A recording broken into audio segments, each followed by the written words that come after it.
Well, for more on the Springboks Rugby World Cup victory tour, we're now joined by our correspondent, Julie Shire, who joins us from Cape Town, South Africa. Julie, welcome back to the program. What a week it's been for South Africa since we spoke exactly 7 days ago. Just how important is this win for South Africa?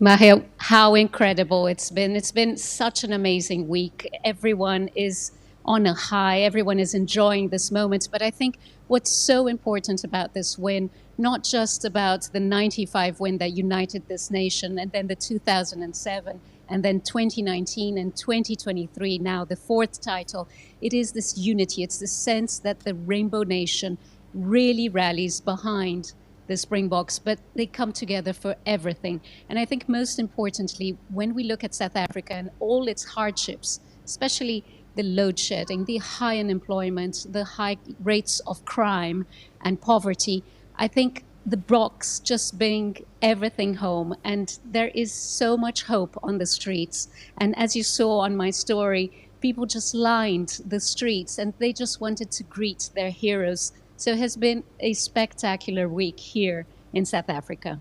Definitely something to celebrate for people in the Rainbow Nation. Of course, the party has had many highlights, Julie. What stood out for you specifically?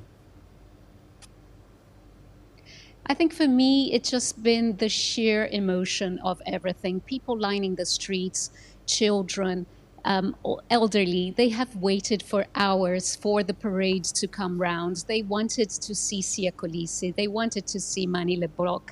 I managed to speak to Manie Libbok. And here in Cape Town at the Grand Parade, what I realized was how many children were there. But then we look at all the images in Soweto. We look at Langa. We look at all the townships that they visited. And for me, the highlight is hope. They bring hope to the children, especially the underprivileged children in South Africa, and they aspire to be like their heroes. And that, for me, is just remarkable. Right. And Julie, we can't, of course, move on without mentioning, of course, South Africa. Moving on from the allegations against Mbongeni Mbonambi's accusations by England's Tom Curry there during the tournament, what does this say then about the ability of the team to unite a nation? Well, I think the message was quite clear, especially when after that happened and South Africa was waiting to hear if he was innocent. What happened was that this Bok-mad, crazy country just backed the Boks and Mbonambi completely. They said maybe Tom Curry heard something lost in translation. Maybe it wasn't exactly what he understood. And what was remarkable is that in those 2 weeks that led to the end of the World Cup, there were jokes, there were memes, and even yesterday at the Grand Parade, the Cape Town Mayor, Jordan Hill-Lewis, gave a T-shirt to Mbonambi, and it said winning sides in Afrikaans. So there's been a lot of tongue-in-cheek, but they backed their boys, and especially him, 100%. Right, and finally, Julie, quickly before we let you go, what next for this group of players and coaching staff? So what is on the cards, I think, primarily has to be a good, well, rest. They are exhausted. It's been nonstop for them. But it seems as if this team, this squad, could possibly head to Australia in 2027.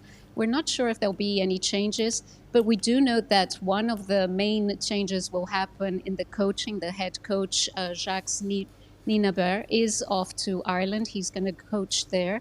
And that for the meantime, the head coach will be in interim Rassie Erasmus, and he's going to be leading the Boks until another coach appears. But that's mainly what's going to happen. But it's also going to be a bit bittersweet. I mean, Rassie Erasmus and Jacques Nienaber have coached for years together, and they have managed to bring home 2 titles, these 2 last titles. So it has been incredible for the Springboks, and that is one farewell that we'll have to say.